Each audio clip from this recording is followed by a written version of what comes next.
Hope everybody's doing well, ramping up for summer. I know there's a lot of camps that are starting this weekend and a lot that are happening all the way through the end of August. So hopefully everybody is not stressed at all and super well prepared.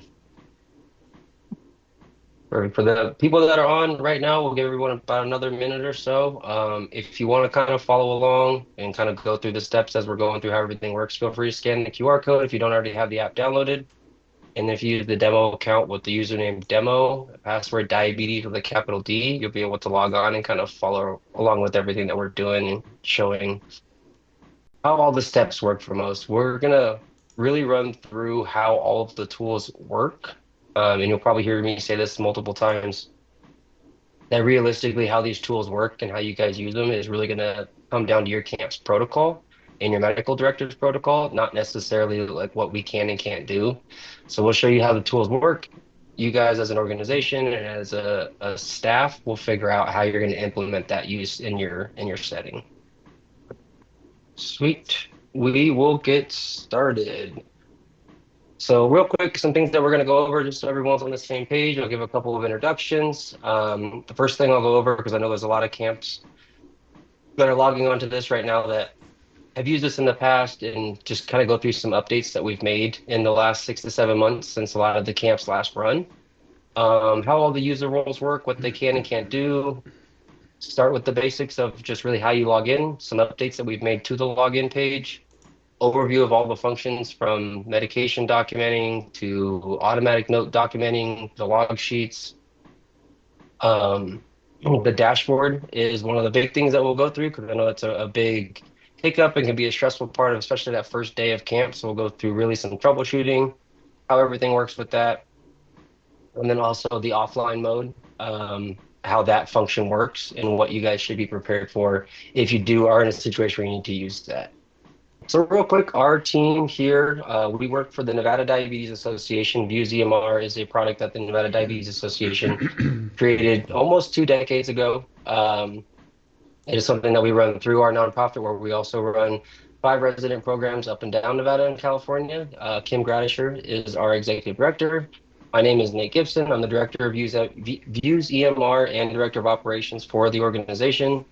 Tudor, who's also on the call, is the Views EMR assistant, really the backbone to helping everything work smoothly, the cybersecurity side of making sure that everybody's data is safe and stored correctly and is being used appropriately. Some of the faces on the bottom, you guys might be familiar with from doing training at your camp or helping with some online assistance. John Latimer, Wes Fulmer, and then Dakota, who is also on the call. Dakota and Tudor will be running the chat. We will have time for like peer-to-peer questions at the end if anybody has any, but if you have a pressing question about a slide we're on or something we're talking about, feel free to throw it in the chat or direct message either one of them, and they can get back to you as soon as possible or interject and kind of announce the question to everybody so we can address it right away. So new things that have happened since the end of summer and new in 2026. We have the Abbott API integration now. So the Abbott sensors on the Libre 3, the 2 Plus, the 2, any camper that shows up on that sensor and is using it with data connection, you'd be able to see that data. One of the big differences for anybody that's used this in the past compared to Dexcom is these are going to be 2 to 3 data points behind. Those data points are usually 5 minutes apart. So you're looking into 10, 15, possibly 20 minutes delayed on the Abbott information. That's the soonest that we get access to it. So it's not us restricting the information. It's more so that's the earliest that we have access to it. That's a downside. A big plus side that we found with the integration and all the tests that we've run. I know for the people that have run views at their camps before, the onboarding for this is much easier. There's not nearly as many settings on the app that need to be changed. There's not a whole lot of things you need to do. A lot of it is just making sure that the camper or the parents really know to log into their Abbott account. Another big change and a big feedback that we got last year was just kind of the lagging and the speed of the app itself, especially some of the camps out there that are running with 75 to 200 to 300 campers. These speeds have gone from about like 10 to 30 seconds, depending on your connection on how fast they were loading, to one of the camps that we ran recently that had a little over 100 people was loading in 3 to 7 seconds, getting everything up there.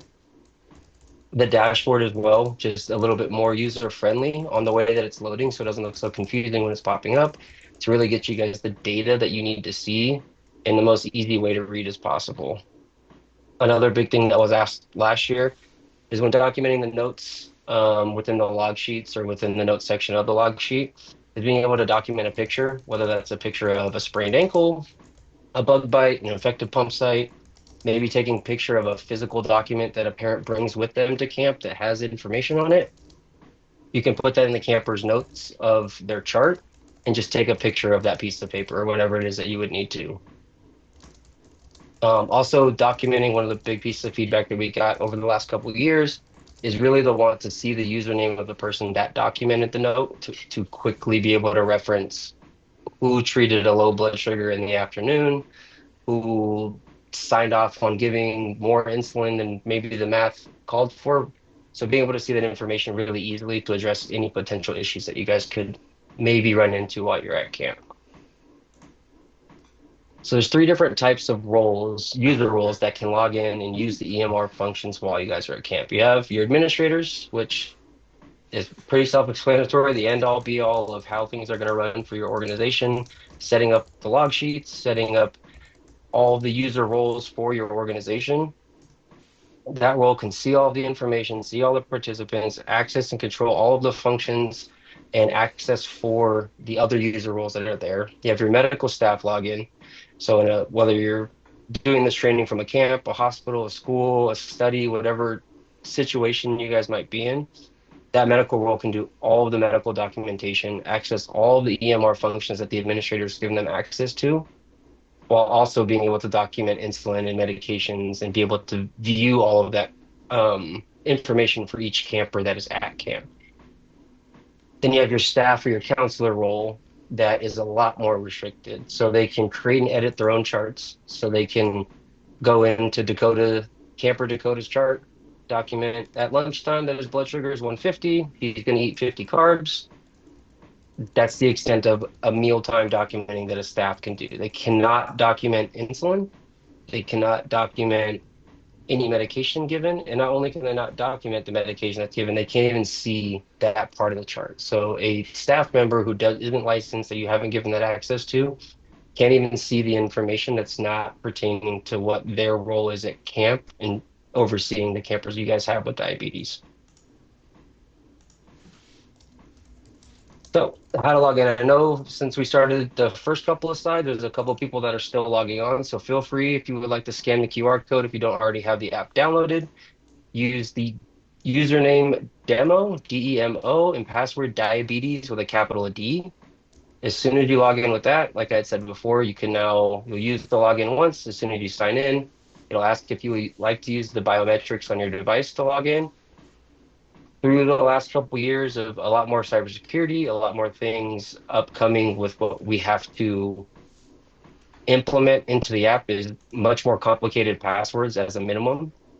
Obviously, while we're at camp, we're logging into the app probably 40, 50 times a day and having to use a password that's 10 characters and has special characters, and that can get really old really fast. So the ability to log in with whether it's Face ID or your fingerprint ID, as soon as you do that, if your camp has multiple sessions, you would see all the sessions pop up. Click on the session you're in, whether it's summer camp, teen camp, junior camp, click on the one that you need to get into, and that would take you directly to the homepage from there, or you'd be able to see the full screen of every participant that is attending that camp that is in the EMR.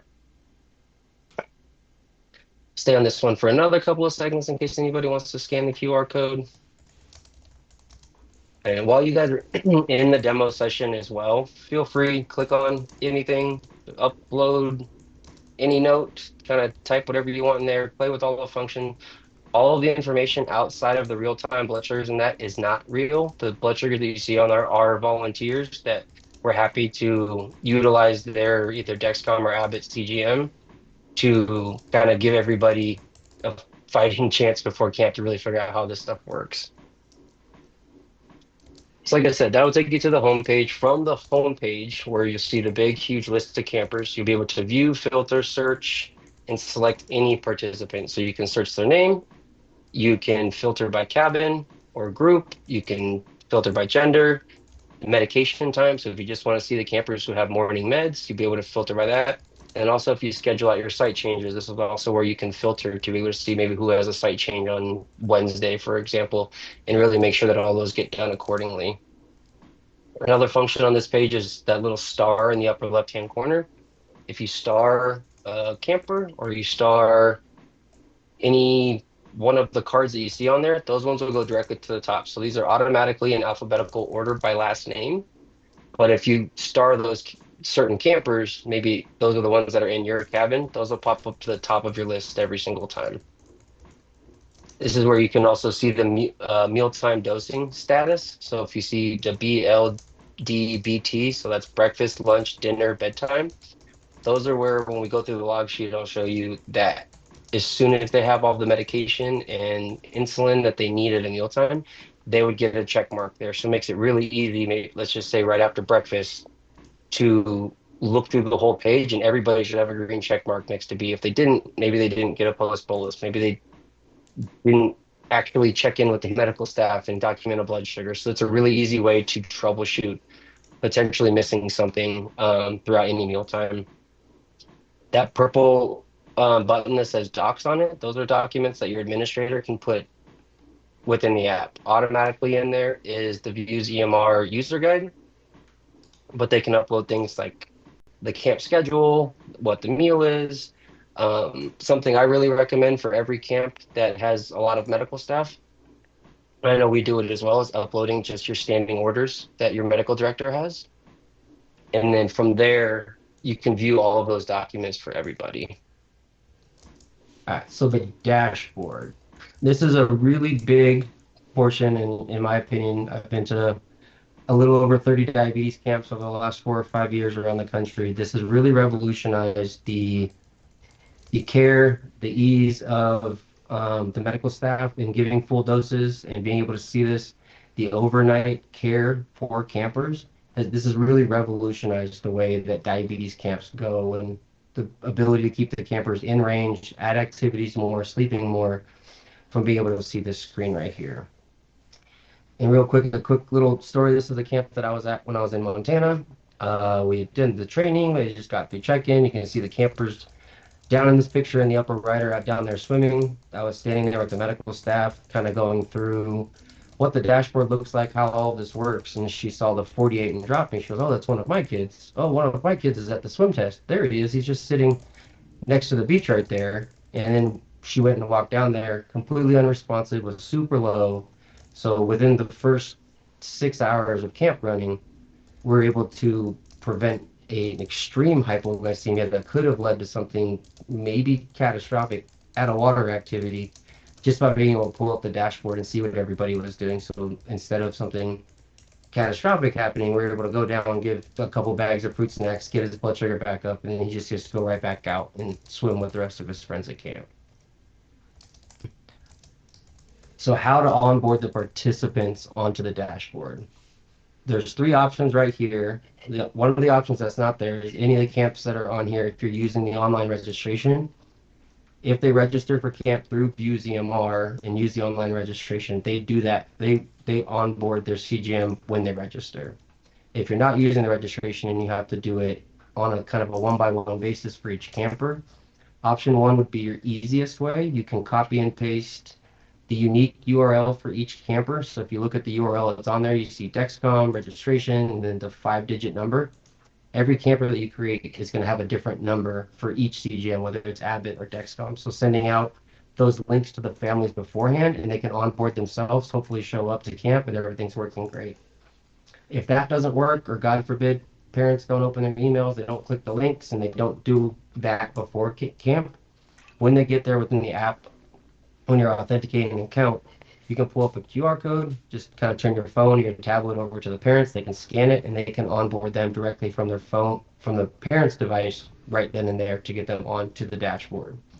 The third option, the one that takes a little bit more time, but sometimes is more feasible just in the large setting of check-in, is you can open up the OAuth page, which is the authentication page for both CGM brands.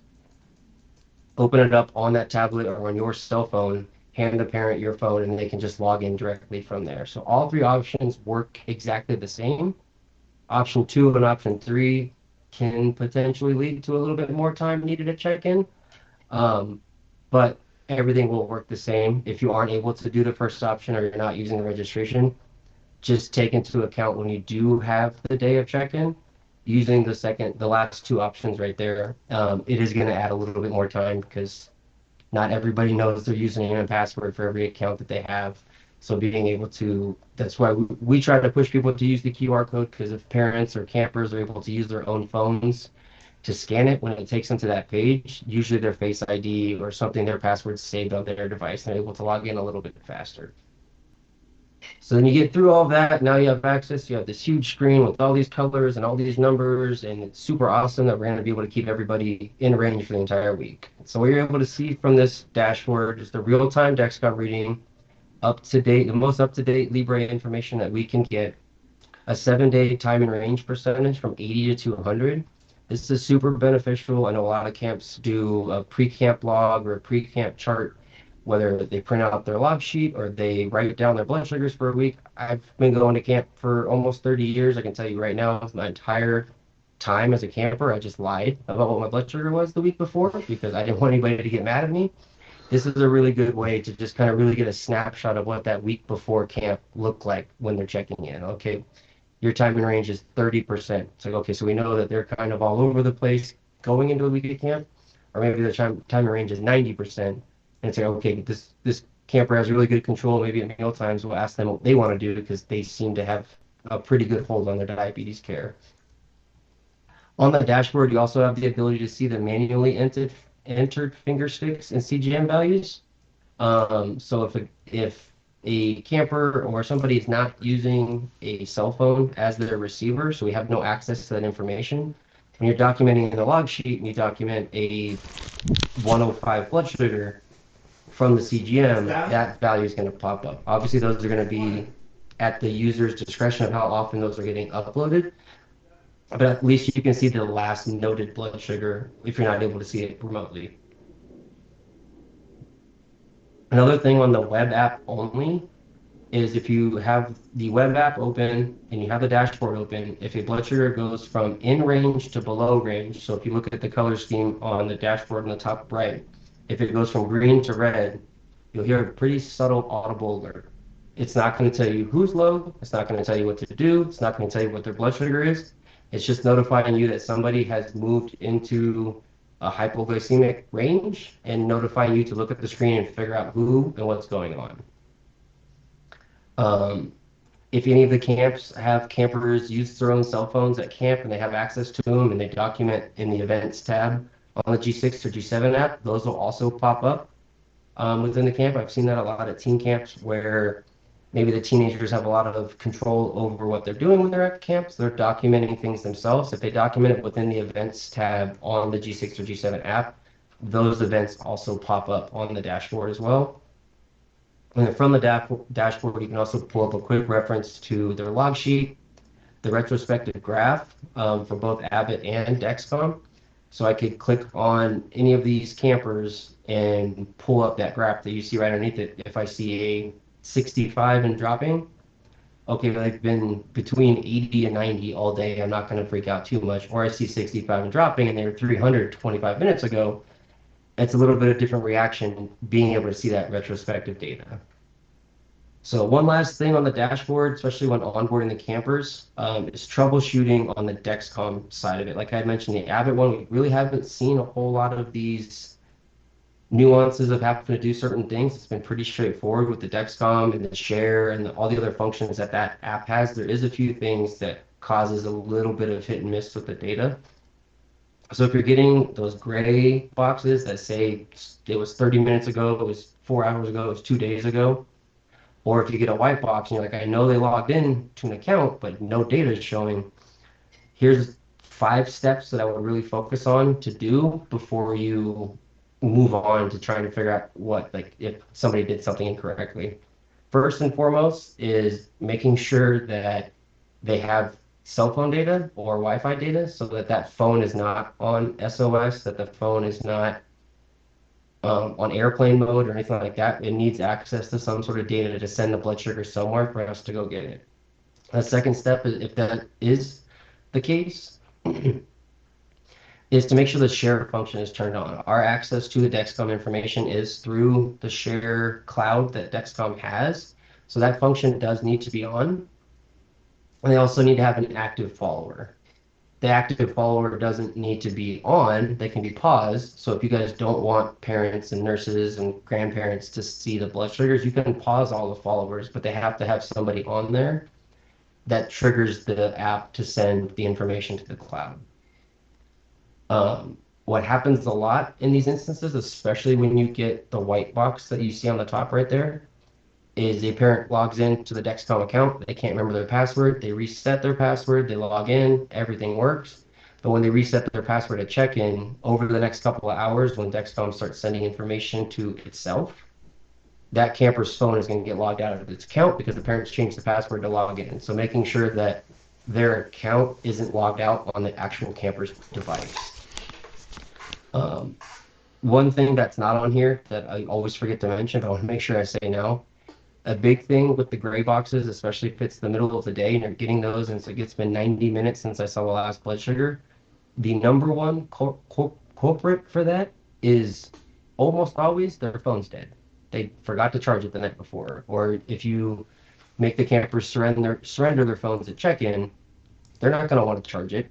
So usually when, especially lunchtime, around dinner time, if you see those gray boxes for a long period of time, that's the first thing to check, is to make sure their phone is on, or make sure their phone's not just sitting in the cabin, since they can't use it for anything. Like, they have no want to carry it around. So that's two of the first things that you should do, is make sure their phone's not dead, make sure their phone is on them. After that, following these steps, if it's still not working. And then step 5 is kind of what I like to call the old Nintendo mentality of just logging them out of everything and try it again. So unplug it, plug it back in, see if that works. All right, from there, if you click on a camper, you get to their participant page. This is just kind of a generic overview of what everything looks like for that camper. So their general demographic information, first name, last name, date of birth, gender, able to see all that information right here. Up to 72 hours of the Dexcom and Abbott graphs, the 7-day time and range, like I had mentioned before. It's also another really cool tool to look at when you are at the end of camp, to kind of see what those 6 days of time and range look like while they were there, maybe comparing that to when they got to camp. Their group assignments or their cabins, so wherever you guys have them there. Standardized medical check-ins, so those 5 buttons, 6 buttons that you see on the bottom. The standardized medical check-in, the medication intake and scheduler, so kind of the MAR that you guys will use while you're at camp. The site change documentation and schedule, being able to access that through here. Overview of their diabetes regimen, so basal rates, carb ratios, sensitivities, whatever those might be. And then your administrator can customize what that diabetes log sheet looks like to kind of match how your flow of camp goes. So if it's starting off at breakfast or starting off with morning activity, they can really set the log sheet up to match what your guys' camp looks like. So I'll go through those little buttons on the bottom really quick. So you have the green one that says general check-in. That one is pretty self-explanatory right there. Just a general station to get you guys some emergency contact information that you might need. Parent's name, phone number, who's picking the camper up, the relationship to the camper that's picking them up. And you can also assign what cabin or what group they're in from this page as well too. That seems to happen at every camp I've ever been to. Somebody wants to change cabins right away, and it's usually a big deal because you've already printed out 400 cabin assignments and everybody has one, and one camper switches, which messes everything up. At least for the purposes of the EMR aspect, you can change their cabin really easily from that first station. So the medical check-in. This is only viewable by an administrative and a medical staff login. So if any counselor was to click on it, it would just say access not authorized. When you click on it, one of the first questions it's going to ask is just what the diabetes routine is. So whether they're on a pump, whether on MDI, or in some instances, if they're just on a sliding scale when they come to camp, you would select which one of those are and then move on down there. The medication scheduling, there's multiple different ways to set that up, but this is one of the more seamless ways of just kind of doing everything at once. the regimen overview for their diabetes. So, like I said before, basal rate, carb ratio, sensitivity, any allergies that they might have, you can document on here. Something to remember when your administrators and your all of your camp staff are coming up with how you're going to set up protocol for the check-in is when you click the purple check-in button and you hit confirm, it's going to save those as home settings. So essentially, if you're going to make a whole bunch of changes throughout the week, you always have this to go back to.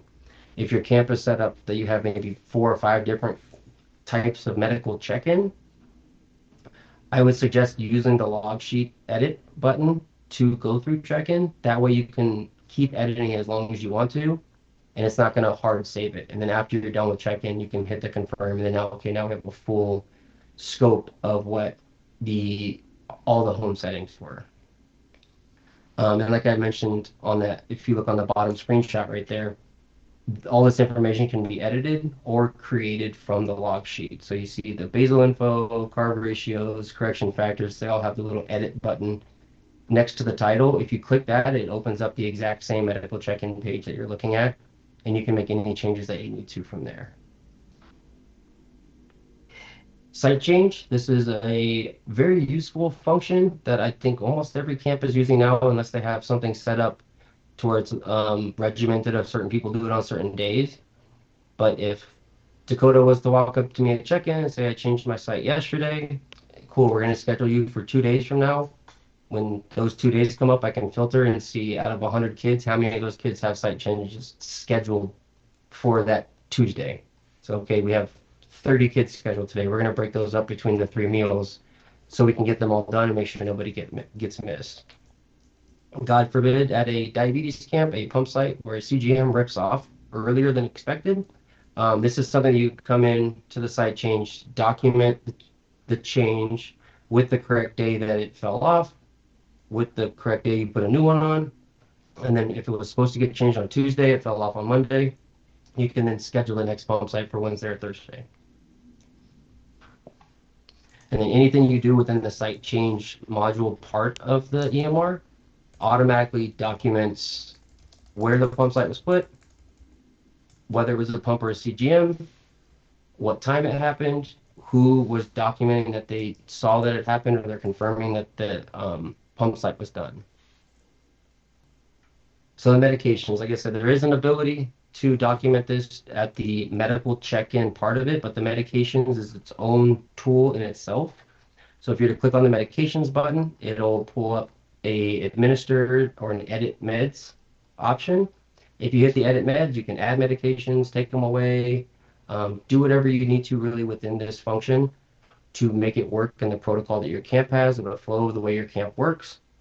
But all you have to do is click the Mark Administer button. Let's just say it's Tuesday and it's breakfast and someone's on a thyroid medication. You just go in, you click Mark Administered, and you would see you have the X and the check mark right there. That second check mark is telling all the staff that that second medication was administered. Somebody gave it.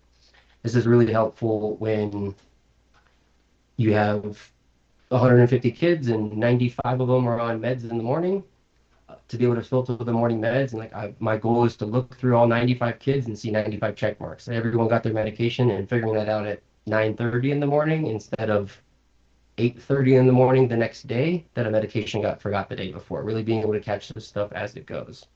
Just like the pump site changes, any medication that is administered through this tool is automatically documented in the notes section, what the medication was, when it was scheduled for, and then documented what time you made the note, as well what the user was, who the user was that documented the note.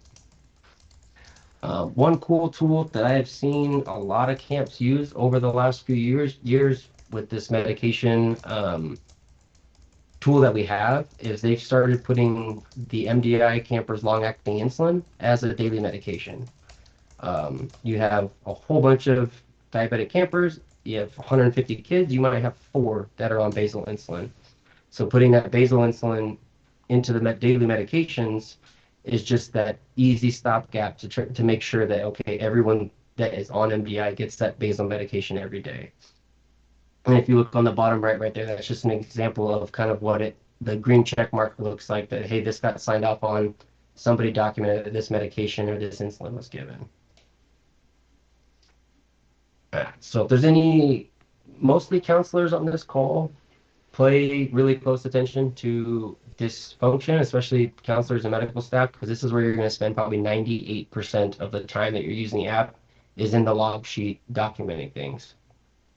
So really simple to do. You find your participant, you'd select that camper. It would take you to their profile where you see their graph. You see all those buttons that we just got done talking about. You see there's three options on the bottom of profile, log sheet, and notes. You click the log sheet button, and that opens it up to this log sheet that your administrator set up for how it looks. From there, you just scroll down and click on whatever the section is, whether it's dinner, lunch, note section. You would just click the plus log or the add log button, and it would pull up with those screenshots that you see on the left. So you have blood glucose, CGM reading, carbs eaten, pre-bolus, post-bolus, and notes. The blue arrows are something that a staff or a medical staff can document. So any blood sugar, carbs, putting additional notes in maybe, a counselor can document those. The two red sections you can see are just administrative and medical staff only. So a counselor can't document that a pre-bolus was given. You need to be licensed or at least have something in your protocol that's saying that you have a user role that is allowed to document these. And then when you're concluded with that, as you see on the right screenshot on the top right there, that is what the log sheet would look like. If you were to click on that 123 blood sugar, it would pop up with all the details. It stays condensed and only shows you the blood glucose reading, because when you get 6.5 days into camp and there's 300 blood sugars on a log sheet, that's a lot of information. So trying to condense everything down so it's just kind of seamless and easy to read. And anything that you need more detail on, all you do is click on it and it expands the whole section. You can read any notes or any factual information that you need from there. In order to get that green check mark that you see next to the B for breakfast in that lower screenshot, these sections need to get filled in. So either a blood glucose or a CGM, the carbs that were eaten or carbs that were documented for that meal, a pre-bolus and a post-bolus. The notes is optional. You don't have to put something in there.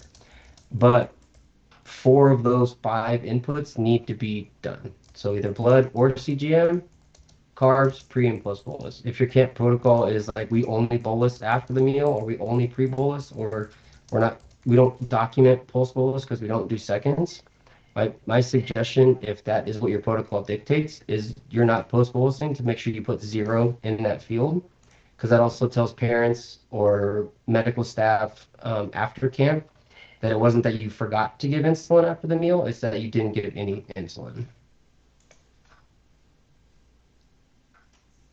So those in-between times, so not breakfast, lunch, or dinner, kind of the note sections that are in between there, same concept. You select the camper, takes you to your page for the camper. You scroll down and you would select one of those note sections in between the meal. After you click one of those options, it'll pull up a very straightforward section. Not a whole lot of detail needed on this. It's just like, why are you documenting a note? We can see that this note was because of a low glucose, 55. The note from the counselors gave juice and crackers. If you look over at the chart, you can see that these screenshots came off 2 different devices because the notes aren't the same. But blood sugar is 55, 4 tabs and cheese crackers. And then if you can continue to add as many notes into that section as you want to. What shows up in the graph is going to be the most recent documented one, but it'll tell you how many times a note got documented. So you might see a 123 in there, but you'll see 7 notes for documented. So you can open it up and like, oh, you went low, you were 55, and then you went to 100, then you went back down. You can add as many notes into that section as you need to in order to kind of, like I had said before, keep the log sheet as clean as possible as you get later in the week.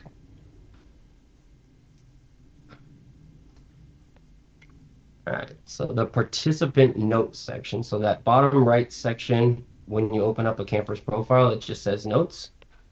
You would click on that. These are things that I really promote after being to a lot of camps, that this section of using the software, using the app, this is for a lot of non-diabetes related stuff. So leaving that log sheet, leaving all those boxes that are within the grid for the log sheet, that's where most of the diabetes information goes. It's easy to see, it's easy to access, it's easy to follow.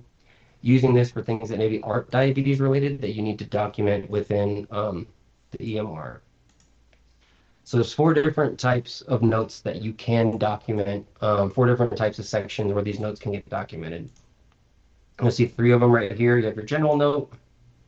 Camper came into the med cabin, complaining of a headache, had him drink some water. We're going to follow back up later. Not really something that's a medication or an incident or anything like that, just a general note that came in.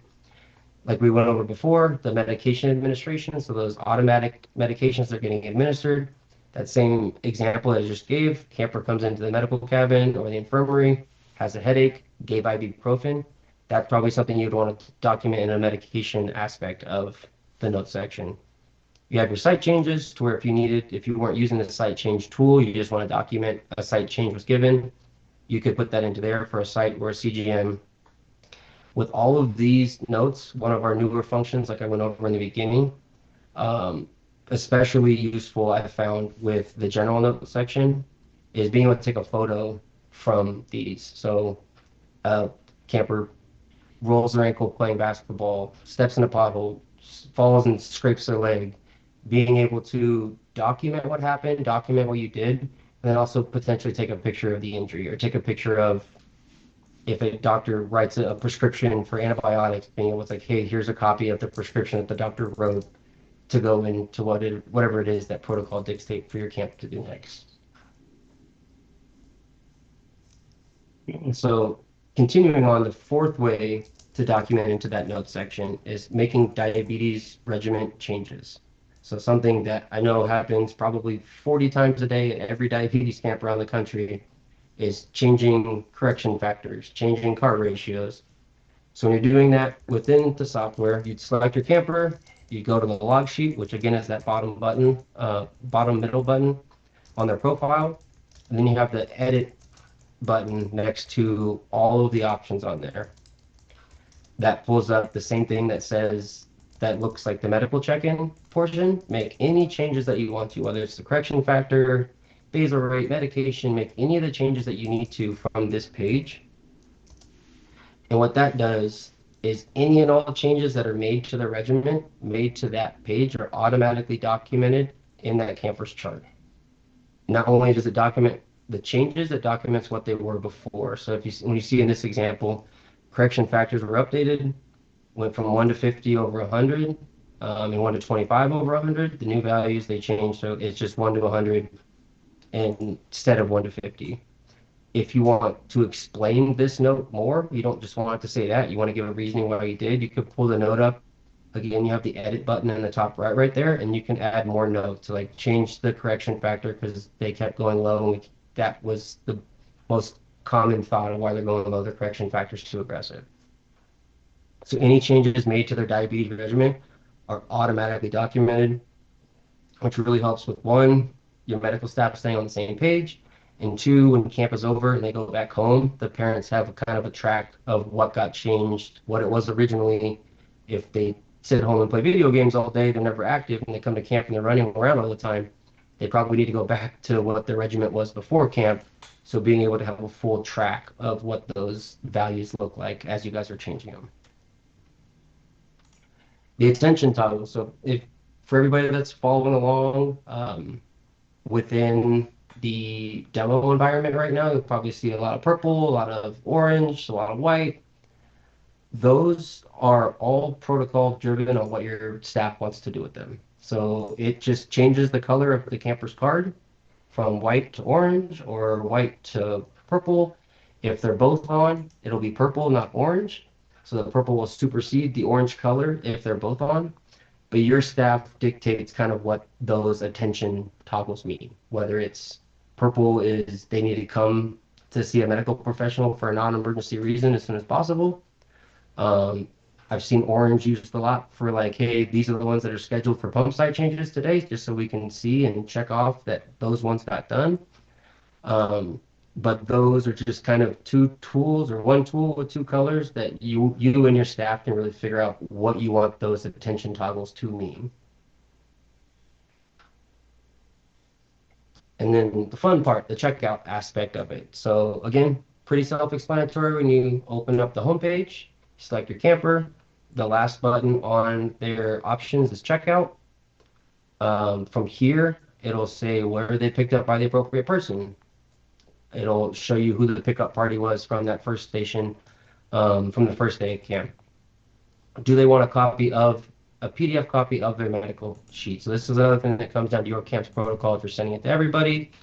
If you don't even want to offer it and they want them to reach out and grab it, if you are using the online registration portion of ViewsEMR, you can also tell them that the parents have the option when camp is over that they can log in and download their own copy of it. They don't need to necessarily go to you guys. They have access to that information.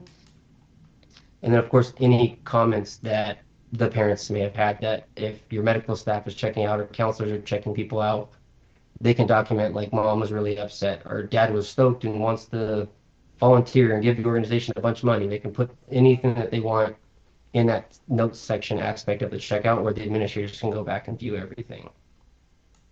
After you confirm that, emails all kind of get bundled up together, and then 2 hours later, all the emails go out immediately to each family. What the 2 hour delay does is give little Dakota enough time to tell mom and dad how much fun he had at camp, how great everything was, so I can't wait to come back, before mom and dad get to the car, open up the log sheet, start dissecting every single blood sugar that was above 200, and then walk back over to checkout wanting to go through everything. So it really gives the parents that time and gives you guys the time to get the kids in the car, get the kids home, still sending out the log sheet like you promised you would, but kind of preventing that backup at checkout when people start overanalyzing the entire week of camp. If they have any questions, the email comes from the administrator's email, and they can respond back with any question that they have instead of coming over and wanting to talk to every medical staff about how the week went. So last tool, big function that we're going to go over before we kind of turn to questions if anybody has any, is the offline mode. I know this is something that a lot of camps can utilize. This is something that I think has been a little testy at time with some camps because you're out of service, you're out of power. Sometimes it's kind of a stressful situation. But I want to go through kind of how this is designed to work. And I'm sure there'll be a lot of questions after this about past use with the offline mode. But as soon as the software determines that there's no cell phone service, there's no internet, I have no access to data, you'll see this large red banner that says no internet connection on the top. That means that nothing that you're doing is being sent to the cloud. Everything you're doing is being stored locally within the app on that device. You can still go through all the campers. You can still see everything that was saved at the last point that you did have internet. But as soon as you click on a camper, you'll see a lot of buttons are grayed out. There's very limited documenting tools in that offline mode because a lot of it is based on the fact of trying to be able to communicate with each other.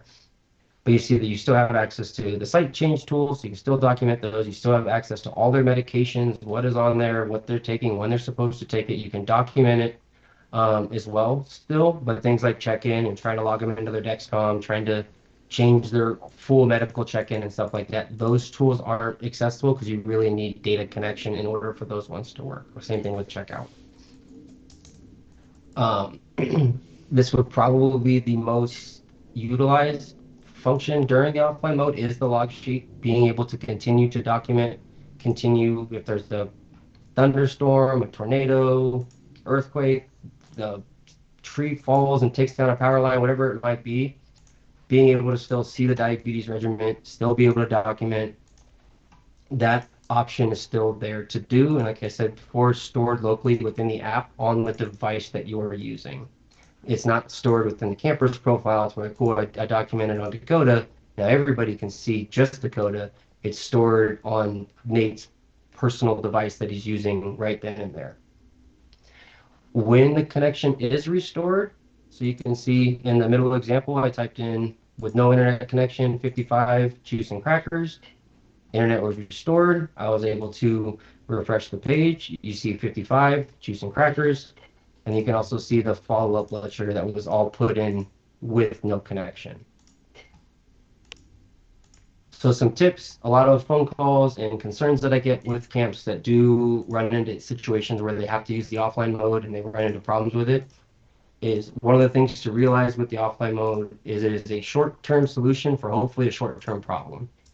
What that really comes down to is if the power goes out or you lose all data connection on Monday, this isn't the best resource if you're not expecting power back until Saturday.